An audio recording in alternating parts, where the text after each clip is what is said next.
کہ اللہ تعالیٰ جو فرما رہے ہیں نا کہ دیکھو دنیا ہے، دنیا کے پیچھے اپنے آپ کو اتنا نہ لے کر چلو کہ انسان ہماری ذات کو ہی بھلا بیٹھے، ہماری عبادت کو ہی بھلا بیٹھے۔ میں ان پہ بات نہیں کر رہا، میں ویسے ہی ایک جنرلی عمومی انداز میں بات کر رہا ہوں کہ ہماری سانسیں بھی ادھار ہیں، ہماری زندگی بھی ادھار ہے، ہمارے یہ 5-5.5 فٹ کا جسم یہ بھی امانت ہے، ادھار ہے، یہ ہمارا تھوڑی ہے۔ نہیں معلوم کب یہ مٹی میں جا کے مل کے خاکستر اور بالکل ختم ہو جائے اور مٹی میں ہی گم سم ہو جائے۔ ہو سکتا ہے کہ کبھی ایک وقت آئے کسی کو ہماری قبروں کا بھی علم نہ ہو، پتہ نہ ہو۔ انسان کی یہ اوقات ہے، یہ حیثیت ہے۔ اللہ تعالیٰ فرمارے اپنی سانسوں کو دیکھو، اپنی جسم کو دیکھو، تمہارے ہاتھ کیا ساری زندگی کام کرتے ہیں، تمہاری آنکھیں کیا ساری زندگی کام کرتی ہیں، تمہاری ٹانگیں، تمہارے گھٹنے کیا ساری زندگی صحیح طریقے سے چلتے ہیں۔ یہ ہمیں بار بار ہم تمہیں ٹوکتے ہیں کہ دیکھو تمہاری موت کا وقت قریب ہے، تمہارا جو ہے وہ دنیا سے جانے کا وقت قریب ہے۔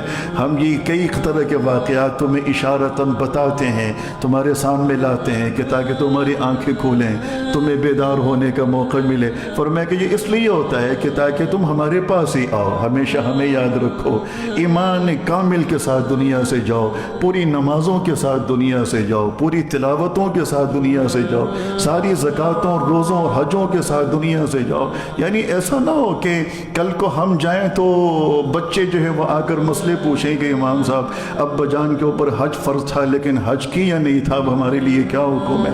ابا جان نے آخر میں آ کے 5-6 سال کی نمازیں ہی نہیں پڑھی، نمازیں چھوڑ دی تھیں، اب ہمارے لیے کیا حکم ہے؟ یعنی یہ ایسے مسائل ہیں جنہیں سننے کے بعد بڑا دکھ ہوتا ہے، بہت افسوس ہوتا ہے کہ دیکھو اولاد کے دل میں ایک غم ہے، پریشانی کہ ابا جان نے حج نہیں کیا، ابا جان نے نمازیں نہیں پڑھی، ابا جان نے روزے نہیں رکھے، اما جان نے روزے نہیں رکھے، لیکن ماں باپ کے اوپر کوئی غم نہیں تھا، وہ بغیر حج کیے فوت ہو گئے۔ یہ کتنی افسوس کی بات ہے۔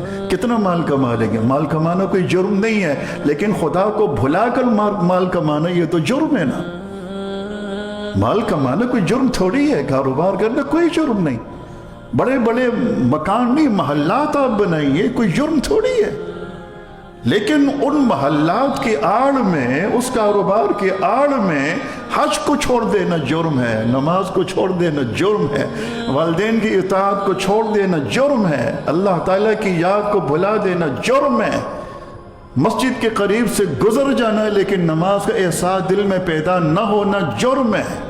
اللہ تعالیٰ خود فرماتے ہیں ربنا آتنا فی الدنیا حسنہ وفی الآخرۃ حسنہ، پروردگار ہمیں دنیا کی بھلائیاں عطا فرما، آخرت کی بھلائیاں عطا فرما۔ دنیا کی بھلائیاں کیا ہیں؟ یہی مال و دولت، مکان، گاڑی، اچھے کپڑے، اچھا لباس، یہ ساری چیزیں دنیا کی بھلائی ہے۔ ہم اللہ تعالیٰ سے دعائیں کرتے ہیں یا اللہ ہمیں مال عطا فرما تاکہ ہم کسی کے اور کے سامنے ہاتھ نہ پھیلائیں، ہماری عزت نفس مجروح نہ ہو۔